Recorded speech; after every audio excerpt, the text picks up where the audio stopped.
she's always on the move doing something, so I don't know. Like, yeah, it's a good call. All right, we're doing this in 5, 4, 3. Yummy like a gummy bear.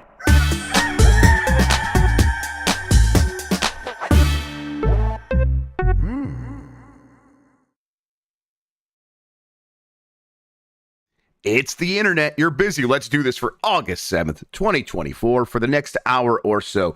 Let me help you sort through the world of gaming on Game Mess Mornings Live with me, Jeff Grubb. Today, Warner Brothers is trying to get out of video games yet again, but will anyone want to buy? But first, please join me in welcoming today's co-host of Game Mess Mornings. It's Jan Ochoa, everybody. Jan, how are you doing?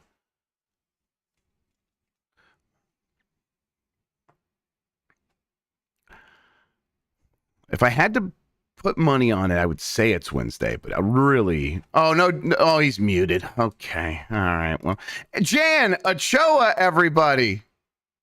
I don't know what day it is, Grubb. I'm just going to repeat the bit because no one heard the bit. Yeah, no one heard it. It's still fresh. No one heard it. It's still fresh bits. Grubb, I know we don't talk about politics too much on this website because we try and keep it as light as possible, right? Sure, here and there, yeah. Can I share a stupid joke? Oh, please. I would love to hear it. Kamala Harris, the Democratic nominee for presidential whatever fuzzits, right? That's the technical term as well, yeah. She crowned or chose her VP. Right, the chosen one. The chosen one, Coach Tim Walz. That's what I'm going to call him affectionately. Walls out. Walls out. Deck the walls. Instead of being, I know Kamala gets criticized for being a DEI hire. Mm-hmm. I think Tim Walz is an REI hire. Okay, there it is. Oh boy, he's wearing the camo. Jesus, get the hook on this guy. Drag him off the stage. Oh man, you put on a shirt for that. I did. I was so proud. I got my REI coupon yesterday, and it just okay. Get this guy the fuck out of here! Boo! Boo! Oh, boy, thank you, Nick. Yeah, we needed that. All right. I'm feeling pretty good over here, though. Tim Walz guy seems pretty nice. I like him quite a bit. How are you, Jeff Grubb? Otherwise, I'm pretty good. I'm busy, but like last night the power went out, and it's like, I can't do just about anything. So I just it was like a good reset. It was out for a few hours, so it wasn't too bad. Are you like full on Glenn Powelling right now? Are you chasing twisters? That's the same as Winnie the Poohing, Glenn Powelling. Yeah. I was the twister came right at me, I guess. It was like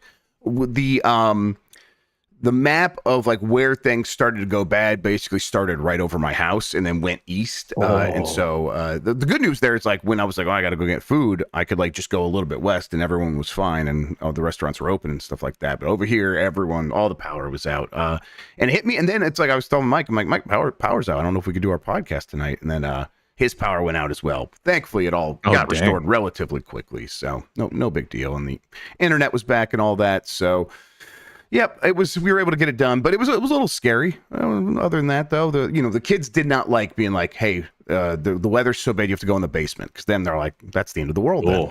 Yeah. Like they cannot parse that it's probably going to be okay. Although they start talking themselves out into that by the end. Are the gimmicks too young to watch the original Twister? I don't think they're too young. They're too young maybe to care. They're still very much in that age where if it's not animated, they almost don't want to watch. They're like, if it's live action, that is for adults. They're in that mindset in a lot of ways. That changes a little bit every once in a while, but for the most part, if it's live action, they sort of just tune out immediately. It's still all about Bluey and SpongeBob, and now Peppa Pig is coming out of nowhere. Oh no! Yeah, no. Those surly little oinklets, it's wild over here now. So I don't know. We're enjoying ourselves still. I know. I'm hanging in there, Jan. How about you? Things going well for you? No, terrible. Shoot terrible. Excellent. But we're hanging and clanging, baby. It's good. I think I can confidently say now that 6 of us are headed to Gamescom. Yep. So did everyone get, everything's like booked and good to go? I guess I'm taking a train. At some point, you're going to be on a train. I think that's pretty normal for Germany, right? Like, yeah. I don't know. I think it's pretty. The only time I've ever been in Europe was 18 hours in Copenhagen with Dan. And that's yes, right. that is the name of my indie feature. It's on Indiegogo right now. Please fund it, please.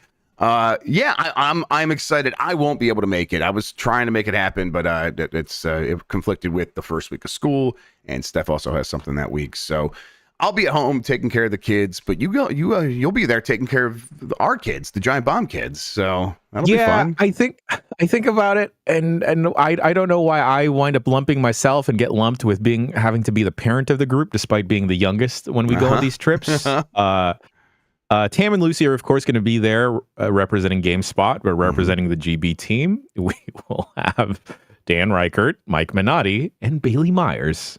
That's right. Headed out to Cologne, Germany. So I'm, if y'all got any recs for any miscellaneous touristy things, non-touristy things, sketchy alleys, holler at your boy. Yep, I'm looking forward to it. There was a chance we could have done some stuff with them, but we're out there for Gamescom. Like they're like, hey, you should come. We're like, okay, that's great. But it was such a last minute thing. Like we won't have like a stage presence or anything like that, but we'll be there or the team will be there hanging around. So if you see them, definitely say hi.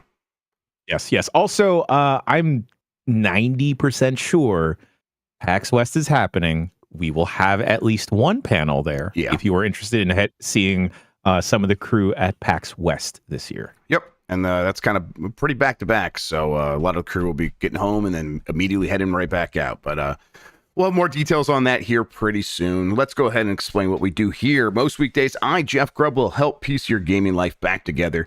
That includes breaking news and maybe even some of our own original reporting. For all these topics, I'll get the input of a bona fide expert who will make me look smart. If you were watching live on Twitch, welcome. You can always listen to the show later on podcast feeds by searching for Game Mess Mornings or find the RSS on giantbomb.com. You can also catch the show later with chapters and timestamps on YouTube. Hello, YouTube. All right, we have a lot to get into, so let's start with PS5 hardware sales are on the decline, but Sony is still looking healthy. This comes from Darren Bonthus at GameSpot. Sony's latest financial results for the Q1 period of its 2024 financial year, which run from April 1st to June 30th, are in, and the company has revealed that the PS5 has reached 61.7 million lifetime sales so far. In this quarter, 2.4 million PS5 consoles were sold, a figure that's down by 27% when compared to the 3.3 million PS5 consoles sold during the same period in the previous fiscal year. Overall, Sony says Q1 sales in its games and network services section were still up 12% year on year, resulting in a 32% increase in operating income. The company added that first-party sales and PlayStation Plus subscriptions grew, with 80% of the 53.6 million PS5 games sold in Q1 being digital purchases. Software sales brought in $3.3 billion in revenue, almost 20% growth year on year, but hardware revenue did decline by 21% to $990 million. Sony also reported 116 million registered monthly active users, an increase when compared to 108 million last year, but a decrease from Q4 fiscal year 23's 118 million. So a lot of just like small facts and figures in there that we can pick apart a little bit. Mostly, I think we could start with hardware down, console sales down, something that we've heard over and over again now across the board. It's down for the Switch. It's down a lot for the Xbox. And now it's down quite a bit for the PlayStation 5 as well. I think that when we look at the rest of the numbers, though, compared to that, like game sales are up. People subscribing to PlayStation Plus, that is also up. Just raw number of dollars made from all of these other segments in the gaming section for Sony are all up. I think that speaks to what's really happening here, and that is a lot of people bought a lot of PS5s very quickly, maybe more quickly than they would have in the past because they felt a pressure to get it because there was that FOMO. It was so hard to find. It was the pandemic. There was a lot of factors that fed into people wanting to get on the PS5 train a little bit or as quickly as possible. And now those people are still here spending money on games. And so overall, PlayStation is pretty healthy, right? Yeah, I think that also speaks to the trend that we've seen, Grubb, of people are still on their PS4s. Yeah, 100%. The news that popped up on the podcast yesterday of Star Wars Jedi Survivor, an older game, popping out on Xbox One and the PS4 is eye-opening in seeing that GTA Online, or at least GTA 5, a lot of their players are still on PS4. I think there hasn't been an incentive yet for maybe the mass gaming populace that didn't buy into the PS5 zeitgeist to adopt the PS5, that they're still on the PS4. They can still play Fortnite. They can still play Call of Duty, GTA, that they don't see the specific need just yet to upgrade. And especially if they are getting some of the newer titles trickle down to them eventually. Right. And I'm assuming another factor that maybe we haven't necessarily considered for people sticking with the PS4 is that it can play games like Genshin Impact and Honkai Star Rail absolutely no problem. Yeah, it doesn't struggle with those at all, and all those free to play games are definitely all out on PS4. Like, you would be kind of a fool to have a big free to play game that's not on PS4 at this moment. Yeah, and I think that speaks to, like, there will have to be some consideration about what the future of console generations look like, because there's probably going to be it's going to feel a lot more like this going forward than the stark jump from PS3 to PS4, which was just so many people left the PS3 behind to get on the PS4. Same with the Xbox 360, Xbox One even. It was very easy to forget about those old consoles very quickly. And now in this ongoing live service, games as a service, subscription world, the companies have been like, well, we wanted that continuity of revenue from our players, and that comes at a cost. That these players are going to feel more of an attachment to those systems where they are playing their hobby more than just the next new big blockbuster release.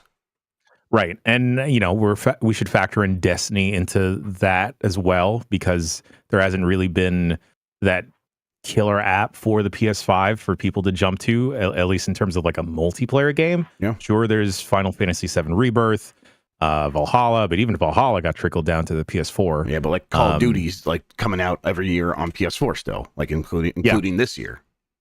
And I don't even necessarily see. I'd love to see Astrobot push the needle in terms of PS5 sales, but I think that is something aimed towards the audience that already has PS5s. It'll move the needle for sure. The PS5 Pro, whenever that drops, it's still this year. Apparently, that's what I've heard. Still this year. Heard a couple weeks ago. So yeah. And I really hate to put all our eggs in the GTA 6 basket. I know it seems unhealthy, but yeah, it seems like that's where they are, though. It feels like no one is like making that choice, but like it just is the way it is, and everyone has to deal with it. Yeah. But it is, at least we do see a bump in software sales, and that at least informs us that gaming can still be healthy, right? Just in terms of hardware, it's a little sketch. I'd love to see the PSVR 2 numbers actually, Grubb. Yeah, I think we know they're pretty rough, right? They're gonna, if we saw them, it would be like, oh, that is pretty grim in terms of hardware sales for that headset, and then very likely the games. Maybe there's one or two that have stood out and were able to sell tens of thousands of copies, maybe hundreds of thousands of copies, probably not a million copies anywhere, but most of those are probably going to be in the very low, like 5 digits, if that. Yeah, I think that when it comes to like what's the plan for Sony, I mean, they really are biding their time until a lot of their studios are ready to reload. They are likely trying to rethink a lot of stuff so they can avoid droughts like this in the future. As much of a drought as is, they had great games last year. They have great games this year. Astro is coming out this holiday. There's stuff to look forward to. And then if you like sit down and you do the game of this, what is this studio working on? Well, when did their last game come out? Like, what have we heard from them? A lot of those studios are going to be ready and raring to go in the next couple of years. So there's a lot to look forward to. Like, it's not grim for PlayStation. It's just they don't like this moment right here where they are in one of these situations where they have to kind of explain to their fans, you need to wait, because no one wants to hear that. They spent $500 quicker. We just talked about that, more quickly than they would have in the past, because they felt a FOMO. And now that FOMO is maybe sort of fizzling a little bit. And they're like, oh, do I regret getting this? Most people probably don't. But Sony doesn't even want people asking that question. So I think that they'll get to a point where they will try to continue to put out more of these live service games to give people something to do in between. But I don't know. I don't know if there's a solution beyond that. Because I don't think we expect these studios to start making smaller games. No, I start to wonder also who PlayStation could kind of put themselves in bed with, because I had a lot of acquaintances that wound up picking up a PS5 because they thought that was the only machine that could play Hogwarts Legacy. Yeah. And I feel like PlayStation was hoping and betting that Final Fantasy 16 and FF7 Rebirth could have that same impact on hardware sales. But I didn't see that with like my normie friends that play games. And I can definitely see the forecast saying that next game that people associate that they need a PS5 for would be a GTA 6. But I'm trying to think what else PlayStation could kind of position themselves with. The answer is, Grubb, we keep saying GTA 6. I think the real answer is we need to open our hearts and our doors to Kingdom Hearts 4. Yeah. Hey, I'll see if I have a heart still when I look at that game. I don't know if that's possible. I think that they're like, part of me is like, hey, Final Fantasy 7 remake and rebirth aren't doing it. Is Kingdom Hearts going to do it? But Kingdom Hearts does have that dedicated audience that is that's all they think about is Kingdom Hearts. It's almost there's dozens of us. It's Pokemon in that way to a certain extent. Now I don't know if it's not on the level of Pokemon in terms of being able to move markets and things like that, but I think that is when we like look back at this generation and these companies are like, okay, how do we improve what we did this generation? I think a lot, like especially Sony, will be looking at, hey, we have these big franchises, but do we have a Pokemon? Do we have something where it's like you have to get a Nintendo system if you're into Pokemon? And there's millions of people into Pokemon, and there's millions more getting in every year because kids are growing up into Pokemon constantly. And you can't just manufacture one of those. But it doesn't even feel like Sony's working toward that idea in any real way. They just keep doing the prestige game. And they might be trying to, I think they're going to try to diversify in a new way. I just don't know what that looks like because it's very expensive to make games right now. I honestly think they should try and diversify in a way where they are trying to target that younger audience. Because that younger audience is, and I'm speaking about like maybe Dib's age group, right? Where Fortnite is like a lot of flash in the pan, so it's appealing in that sense. But I don't know how much Dib is interested in playing Horizon, God of War, Uncharted, even, especially not The Last of Us. I don't know, Sony, throw some money at Nickelodeon. Give me a AAA Patrick Star SpongeBob title. Yeah. Give me Splinter Cell Chaos Theory, the co-op mode in that, but SpongeBob and Patrick. Holy shit. That would be amazing. I would play the hell out of that. Someone cut the check. Let me be a game producer. I don't know what to do. I just have fun ideas once in a while. Guy. Yeah. This story from Darren over at GameSpot ends with like, there are several big third-party games scheduled to arrive later this year on PS5. But it's like Star Wars Outlaws, which I think is exclusive to the new gen, but then Call of Duty and EA Sports Football Club. And so many of those biggest games are just still coming out on both platforms, and that being PS5 and PS4. So it's so easy for so many people to just keep pushing it off, and it's just like we're in that gap right now. All right. Next story here. Warner Brothers is reportedly considering selling a stake in its video game business. This is from Tom Ivan at VGC.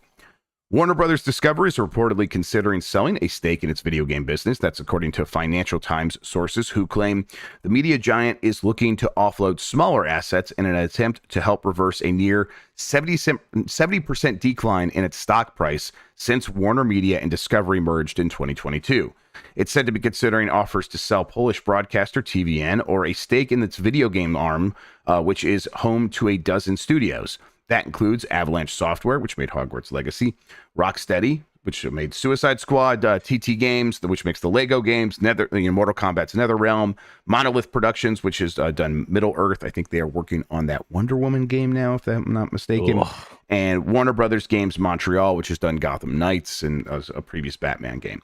Last month, Warner announced that it had acquired Player First Games, the studio behind free-to-play platform fighter Multiverses, for an undisclosed sum. Warner Brothers Discovery exec J.B. Parrott said earlier this year that the company's games business revolves around 4 main intellectual properties, which are all billion-dollar-plus businesses themselves. They are Mortal Kombat, Game of Thrones, DC, and Harry Potter. While last year's Harry Potter spin-off Hogwarts Legacy was 2023's best-selling games, Warner Brothers took a $200 million loss on this year's once highly anticipated Suicide Squad Kill the Justice League came out.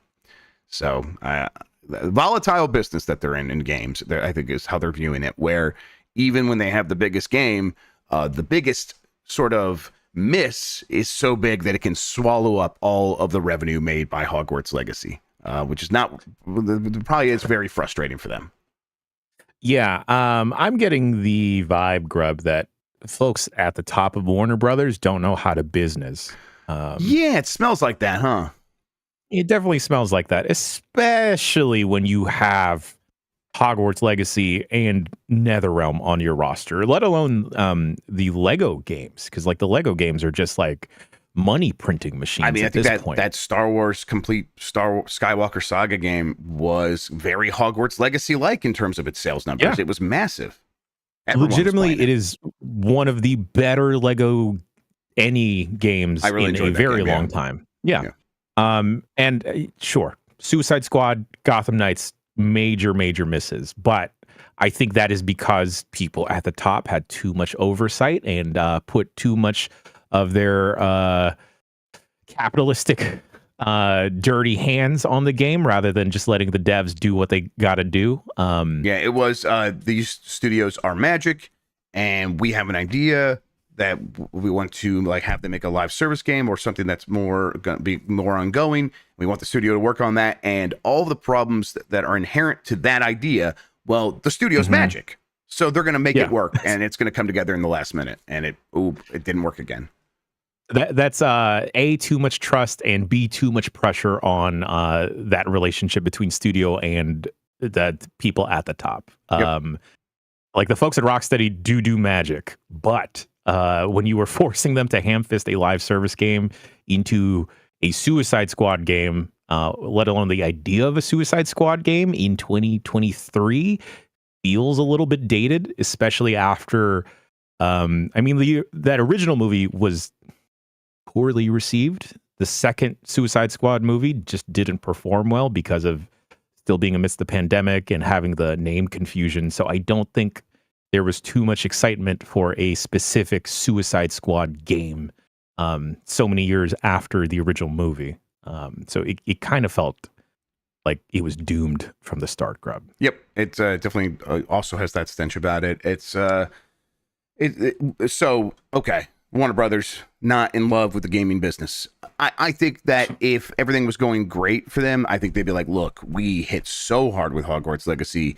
Sure, we lost money this past year, but look at it. We're doing fine everywhere else. Let's keep taking this risk because we think when we do hit pay dirt on a good year, it could be a big win.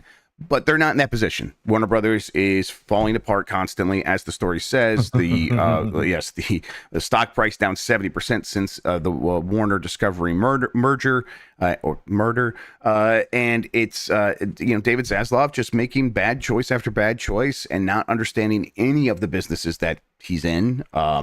They are going to start rebranding Max Originals back to HBO Originals, for example. It's like they make a decision, it doesn't work out. Big surprise. We're all sitting around, be like, HBO is a great brand. Why is Max the one to watch for HBO? Either way, they're in dire straits, and so they got to get some money back, and so they're selling stuff. And this is not new. If people think this story is familiar, Warner Brothers was going to sell off the gaming business a few years ago, and there were a lot of rumors. Right. There were a lot of conversations with companies like Microsoft about, hey, we might buy one of these things. What do you think in Warner Brothers? And Warner Brothers is like, buy the studio, pay for everyone to make these games, and then license Batman from us. And everyone was like, that sucks. We're not going to pay that money. That's crazy. I don't. How do they make money? How did they make money, Grubb? It doesn't seem right. Also, where am I supposed to go to if Max is gone, the one to watch for HBO? Where am I going to go? I don't even know. Are they going to come up with a dumb brand called HBO Max? Yeah, that's absurd. You can't do that. They're also in the process of suing the NBA for leaving them to go to Amazon, which was a lot of their TV money. Yeah, well. Oh well, get fucked, Warner. Yeah, good luck, Warner. Fucking, you couldn't make it. Apparently, Warner offered about the same amount of money as Amazon, but they're like, NBA was like, Amazon's the future, not Shaquille O'Neal and Charles Barkley. I like those two. Yeah, though. they're the future in my heart, absolutely. Yeah, so like, I think everyone listening to this show understands that they wouldn't make that deal if you're like someone like a Microsoft or a Sony or EA, not Activision anymore. Any one of these companies that might be in a position, or even like a Google or one of the massive big companies, Amazon. If you are in a position to spend that much money, what is valuable is the IP. Because look what's happening with Bungie, where they spent $1 billion on employee retention, only to lay people off a few years later because things are unpredictable. But what these companies can understand is an investment in IP has a long-term value that they don't have to figure out right now. They can figure it out in the future, and that makes it slightly safer. So buying a studio to then have to take on that payroll and the insurance and all those headaches is very difficult, and it's almost never worth it to these companies if they don't get the IP with it. Now, maybe there is one that could go, maybe Mortal Kombat with NetherRealm. But otherwise, I don't see how this could really work for most of these companies. And I don't know, unless there's a fire sale here, unless they're like, well, we're sure, in football, we got the salary cap, right? So sometimes a team makes a deal where like, just take this player and give us, future considerations or some shit, so we can get this player's salary off of our books, because we're just trying to save money. We have to move things around to make these pieces fit. There is a situation where that could happen with Warner, where they're like, we're spending so much money on these studios that we don't want to close them. They do have some value, and we want them to work on our games. So we'll give you a sweetheart deal on the licensing and buying the studio, but you just have to pay these people to make the game. I could see that maybe happening, but Warner's trying to make money to pay their bills right now. They have a lot of debt. So it doesn't seem like that's the route it's going to go. I don't know. What do you think? I could see that sweetheart deal rocking with Sony and PlayStation trying to grab Avalanche off of Warner Brothers' hands with how much Hogwarts Legacy did for the PS5. We were just talking about that. I could also see maybe PlayStation trying to pick up a studio like PlayStation, or maybe a Ubisoft trying to pick up a Rocksteady even without the IP attached, because so many of PlayStation's games, specifically Spider-Man, Ubisoft's Assassin's Creed, get compared to the Arkham style of combat. So why don't you just get that team in-house? You don't need the Batman IP because you have Assassin's Creed. Just throw a hood on someone. In PlayStation, make a new superhero, or have any of your existing friend IP be adopted. Give me a Blade game.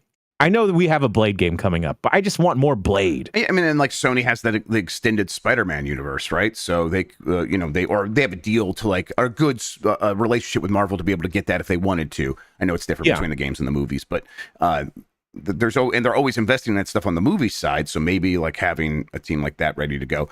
Yeah, maybe. Someone in chat, like we've definitely talked about this before. Dizzy Hippos pointed out a good point that Superman and Batman are both about 9 to 11 years away, about a decade out from being in the public domain. So it's kind of, if you're gonna like sell a team that's known for making Batman games, and you're gonna have them make Batman games, like that's part of the deal. You kind of have to do it now. You have to do it now because this game's going to take 5 to 7 years to make, and then that they get maybe one more bite of the apple, maybe after that. And then it's an open season on Superman and Batman, and everyone will be making those games. I can't wait till we get there. I got to be honest, like that will be so exciting. It's been there are a lot of like public domain characters, like Sherlock Holmes and stuff like that. But we get a ton of great Sherlock Holmes stuff. But I feel like Superman and Batman feel like another level above that. So I'm interested to see how it plays out. I can't wait till we spin off into a movie production company, Grubb, and we make Bat, Grubb, and Super Dan. Oh, there it is. Movies. There we go. Yeah. Grubb versus Super Dan. And then His name was Mike. Game Sent. Why did you say that name? All right. Oh God, yeah. I'll be the Alfred. Perfect. Yes, that without a doubt. Yeah. Yeah. I'll have you in the Grubb cave. It'll be a good time. I'm taking a new medicine, and I don't like the way that Liquid Death or Prime tastes anymore. It tastes weird to me. I don't know what's going on. Medicine's weird. Medicine's weird, or maybe Prime and Liquid Death are weird. Actually, you know what? I think you're onto something, Grubb. Yeah, I think it might be cured. All right, let's keep going here. Actually, you know what? Let's take a quick break. We got plenty more headlines. In fact, we're gonna skip this Half-Life 3 one because we mostly talked about this stuff, but Half-Life 3 could be happening. I don't know. We'll talk about other news right after this.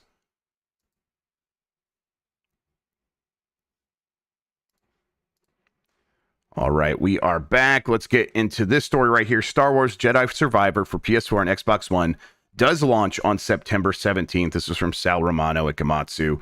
The PlayStation 4 and Xbox One versions of Star Wars Jedi Survivor will launch on September 17th for $50. This is from publisher Electronic Arts and developer Respawn Entertainment. Of course, they announced this, and digital pre-orders are available now. We've definitely had this conversation because this has been rumored for a long time, but now it's here, $50. This feels. I mean, if those consoles are still around and so many people are using them, this makes some sense to me. It's such a weird case because this game was a kind of a technical mess on the current gen consoles and still is to some extent on PC. And what I'm hoping is like this comes out and it gets updated everywhere else and it just runs better everywhere. And I'll just keep playing it where I have been playing it, and then people on these older consoles will get a chance to jump in. I don't know, any expectations for these things whatsoever? I'm definitely worried about the performance of this, but for folks that the Star Wars freaks out there that have been curious and feeling FOMO, I'm happy for them for sure. I want to say maybe this shouldn't be $50 title, but yeah, the $50 is like the budget title now, right? I know that's the thing that hurts me inside, Grubb. But for that install base that for sure is a sizable audience, charging $50 is a no-brainer. Especially if folks have been clamoring for it. And this is a good game that's just been mired by like performance issues. I haven't checked it out on the Steam Deck in a long time, and I hope it's been improved. Yeah, me too. I don't think it's ever going to run on a Steam Deck. I got it running somewhat on a Roger, but even that wasn't great. But yeah, I hope that I hope the game is in a workable state where folks that pick it up on a PS4 or Xbox One are not boned by the performance. Yep. I hope that they wouldn't do this if that was the case, but who knows? This clearly feels like, look, this game did pretty well to very well, and also they are making a third one, so they want these people who will probably be showing up to the PS5 party over the next few years and could be arriving right as the next one's coming out. They want them to feel like, well, already caught up, instead of being like, well, I didn't play the second one because it wasn't on the PS4 and I didn't have a PS5. So all the strategic reasons make sense. But yeah, I think there's also a chance that they're like, man, it'd be nice if this was on the Switch 2 at launch, and let's get the work done on that. And by doing that, they just had the game ready to go for these consoles because it's probably going to be a pretty similar spec, at least on maybe like a PS4 Pro level for the Switch 2. So yeah, all that stuff lines up and makes sense. I think all of that will fly out the window though if we get those first few GIFs of the game breaking down, or the first few like Digital Foundry videos of like, this is an unplayable mess, which feels like it's in the cards still. So I'll be very curious to see how it all plays out. Balatro creator stipulates in will that game can't be used for gambling. This is from George Ying at GameSpot, and I think we did bring this up either on Bombcast or something else yesterday. Balatro creator Local Thunk said that they have put in measures to prevent the game from becoming a real gambling game even after their death. From the outside, this might make zero sense, but I hate the thought of Balatro becoming a true gambling game so much that when I recently created my will, I stipulated that the Balatro IP may never be sold or licensed to any gambling company / casino. They posted on Twitter. Now, that is a really cool move, and it's also something like these casino companies would give a lot of money for that, because they would they are trying to use video game IP to attract younger audiences, and Balatro is definitely a cool thing and would have that appeal in there. And it has mass appeal because Balatro is that successful. It just sold 2 million copies, yes, and also it's getting a big update. Someone in chat threw this in here. I think it was Jamie H. Christmas Eve who said who shared this from VGC. Balatro's first major gameplay update is teased as it hits that 2 million milestone. There's stuff coming this summer that will be big surprises for the game, is what the developer is saying. Balatro is chugging right along, but won't be in casinos, and I think that's very cool. What do you think, Jan? Grubb, I was gonna. My Discord's kind of being funky, but you're back. Beautiful. It feels like adopting video game IP into gambling casino games should be illegal. Yeah, it feels like that's something that would have been against the law like before Ronald Reagan, right? It feels very predatory. Yeah, the kind of thing, you can make these commercials that are just TV shows to sell kids toys, and hey, I'm not complaining. I love Transformers, but that slippery slope leads to this. Yeah, I think I know what you mean. Yeah, but yes, if I was any of those video poker gambling machines, I see that Balatro is a poker themed ish game selling 2 million copies, I would have been rubbing my hands and trying to pay Local Thunk millions of dollars to get that IP into casinos. But good on the dev for putting the stop to that, because Jesus Christ, I would be dead. And also for like carving out a space of saying, no, gameplay and gaming and video games and card games are fun on their own. And and poker is, despite it being 100% a casino game and something people can lose a lot of money playing, it is kind of a pure game in the way that it just works, and the bluffing and all this stuff. And let's take that feeling and play around in that space. And we should be allowed to do that without having to have considerations of like what's going on with casinos and gambling. In fact, we want to cut them out completely. So I really have a real soft spot for poker. I like poker a lot. And it's not something I'm going to spend a lot of time playing, because it could be a slippery slope for me personally. So having this fun little game that like has all of those elements built into it, I just really find that very appealing, and I'm glad that the game exists. Honestly, I probably would be trying to play more poker if it wasn't for the gambling attachment to it. Don't worry, folks. I haven't been invited to any underground poker dens, but also TFTI if you run one and you know me. But it is that gambling aspect, that gambling stink that has kind of, I understand why folks would be put off by Balatro, but seeing that like, this is just a game you play by yourself. That could be super enticing. And I mean, you and I, Grubb, and also our coworkers, friends, know people have lost hours to that game. Oh, yeah. Yes. Dozens, hundreds of hours. I know some people are just still playing it nonstop. And it's that good. It really is that good. Someone did mention that who knows if they're able to enforce this in perpetuity, because once you're dead and you say, well, you can't use this, and your family takes over the IP or whatever, you can't control them anymore. So I'm sure that's not really the point here, though. I think to a certain degree.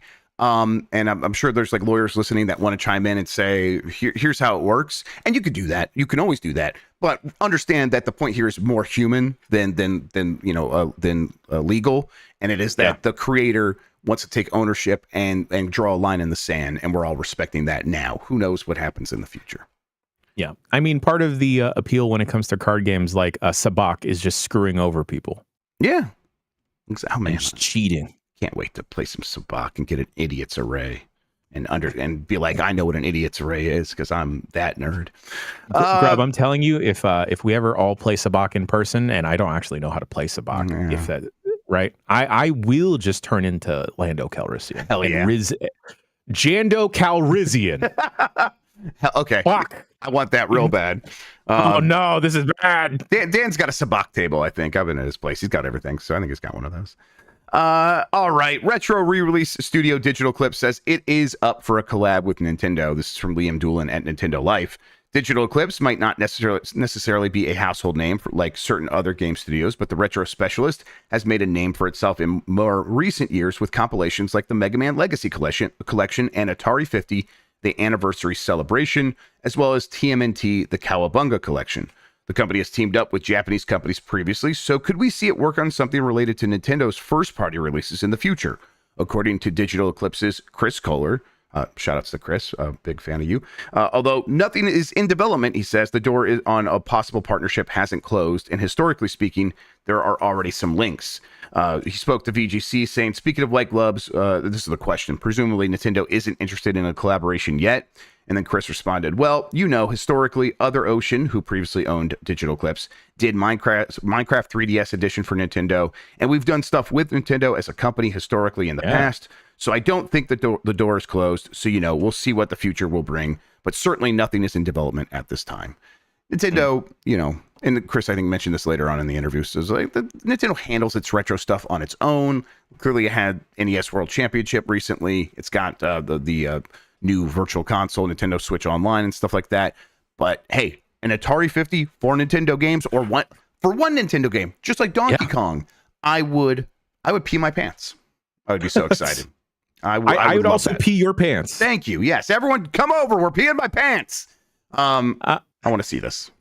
It's funny because I do, prior to the Atari 50 stuff, in my head at least, I associate Digital Eclipse with a bunch of miscellaneous GBA titles. Same. So I do too. that in my head, that relationship is already there. Yep. And God, I don't know. I know Donkey Kong or Mario, Zelda, Metroid is obviously like the big choices, but I don't know. Let's go something weird, Grubb. Let's go Kid Icarus. Yeah, Kid Icarus. I mean, even weirder, like the early arcade games, like a Radar Scope. Oh, let's. Hey, what? How? Like this game that turned into like all the cabinets got turned into Donkey Kong or whatever. Like, what was that story? Are there pictures? What was that process like? Like, talk to the people that were there. They're still working at Nintendo for the most part. Miyamoto, was directly involved in that. I would love one of these interactive documentaries, and that's for people that are like, what are they talking about exactly? If you don't remember, Atari 50 is that, and the Digital Eclipse has done that with a handful of other things. Yes. Karateka. There was the Llamasoft one. They've done this a few times now, and it would be, I think, very excellent for them to do that for Nintendo as well. And, maybe it's not the kind of thing where Digital Eclipse makes the whole project. Maybe it is. Sure. They'd have a feature built into one of these re-releases. We're coming up on 40 years for Super Mario Brothers, right? Just like, let Digital Eclipse contribute to that project.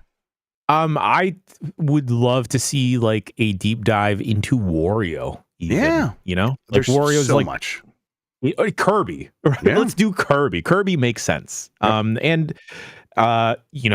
We would hit the 40th anniversary of Super Mario, but I'm sure like Nintendo give Digital Eclipse the bag and just to like really prop up a tent pole to around some miscellaneous anniversary of a Nintendo IP and let them cook. Let them cook. I would be very excited about that.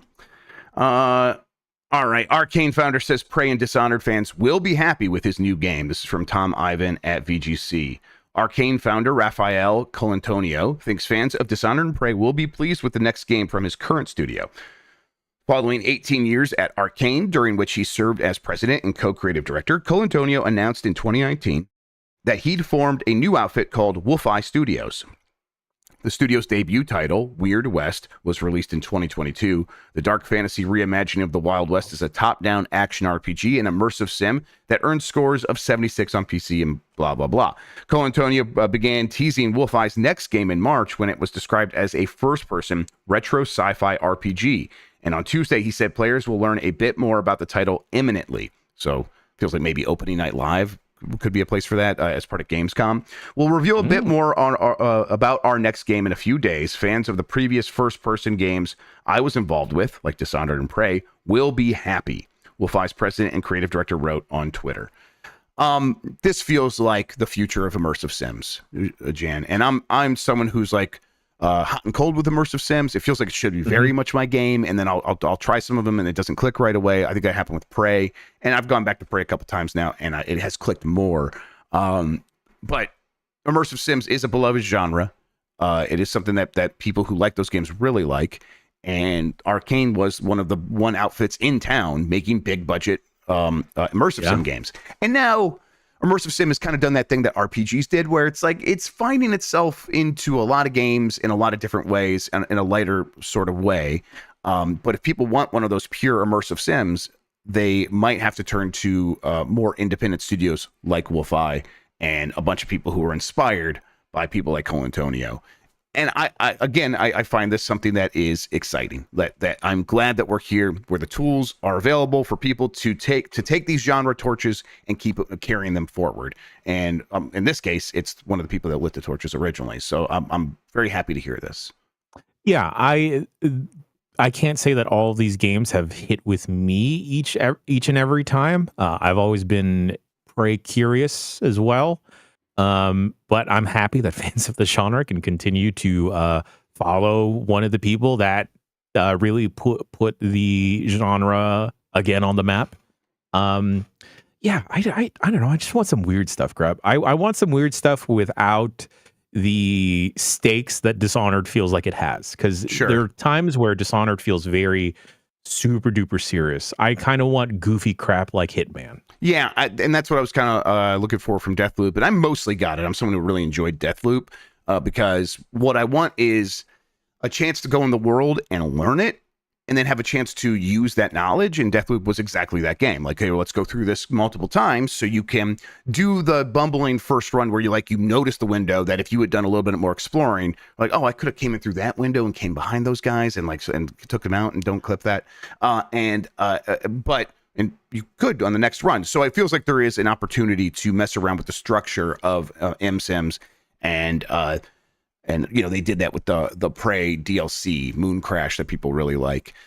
So you could do that, but it feels like that is not something that's going to be paid for by one of these big companies to be a big AAA game anymore. And again, I think that's fine because I don't think that genre needs to look like the most expensive game ever made. It just needs to have all of those immersive elements where just you could stumble across someone's email, learn something, and use that knowledge in the game. And that's what people want. Yeah. God, Deathloop, huh? Yeah. I like Deathloop. I kind of wish that game didn't have the multiplayer aspect of invading someone else's world. Yeah, I get that. Kind of felt like the thing where this works in these other games. Why it should work here? That was a little strange. I think you could turn that off, right? But it was like they faked it then, right? It was like an AI NPC that would play as the enemy instead. Yeah. I don't know. There is a Deathloop 2, I think, that is very refined, that sort of gets everyone on board. But I don't know if that game's probably never going to get made. Yeah.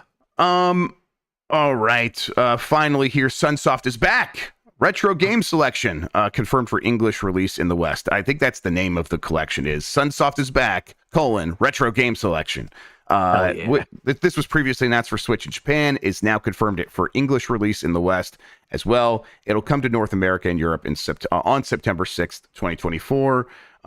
It'll have a selection of games, Ripple Island, The Wing of Medulla, a whole bunch of other stuff. And it will have quality of life features, save states, rewind, gallery mode, things like that. I like these old studios getting a chance to bring these things back. Switch seems like a good platform for that. It's worked a bunch of times, so very cool.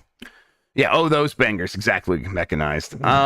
It's probably not the old NES Batman game because of the licensing. But hey, Sunsoft did a good job on that. Okay. That's where the name Sunsoft feels familiar. Yes, that's where you definitely would have once seen it, is the Sunsoft logo before that Batman with the digitized the Joker image or whatever. Mm-hmm.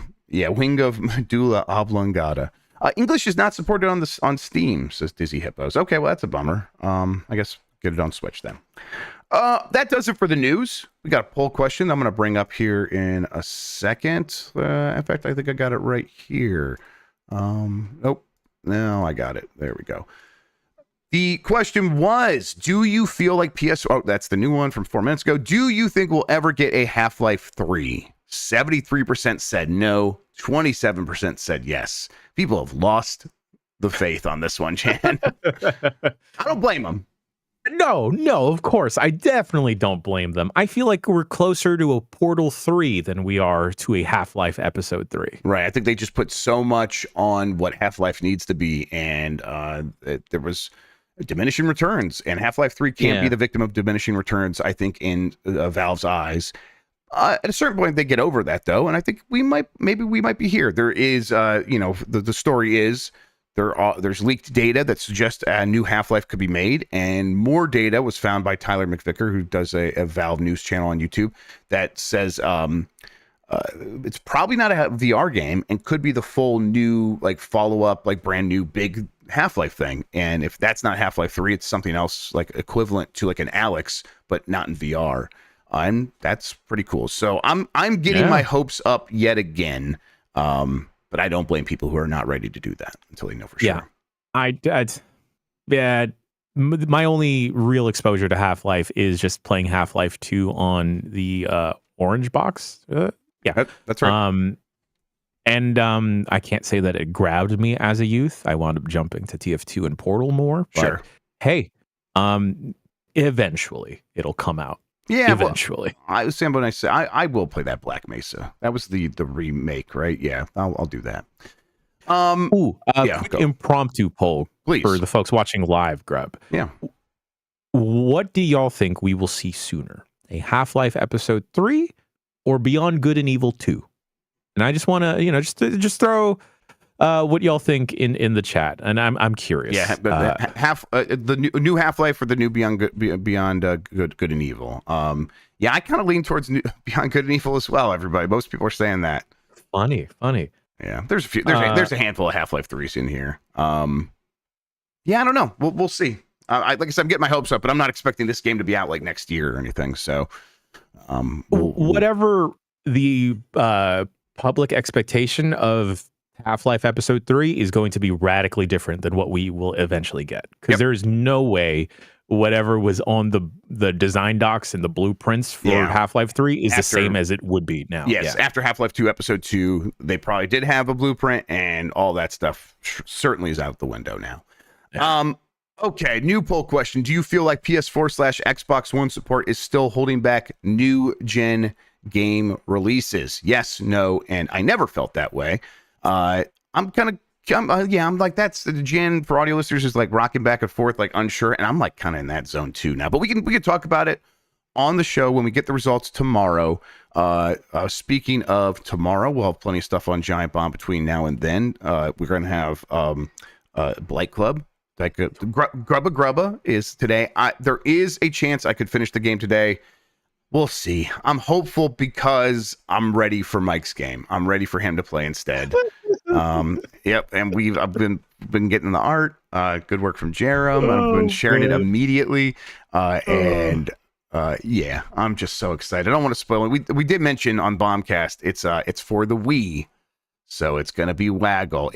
Dan got confirmation it was delivered today. So as long as Mike McQuanchi sees that it's addressed to him and doesn't open it, he'll be surprised when that happens on Blake Club very soon. But plenty of other stuff happening on the site. We'll have voicemail dump truck, UPF, BCR. Power Bombcast tomorrow. We will talk about... No BCR this week. Oh, no BCR. That's right. Power Bombcast week, everybody. So tune in for that. All right. Anything else, Jan, that I missed that we should talk about? No. Just as you say at the end of this show, Grubb, we have a lovely audience, and it makes coming into work great. That's exactly right. Until next time, everybody, have a good one. Take care of yourself, and goodbye.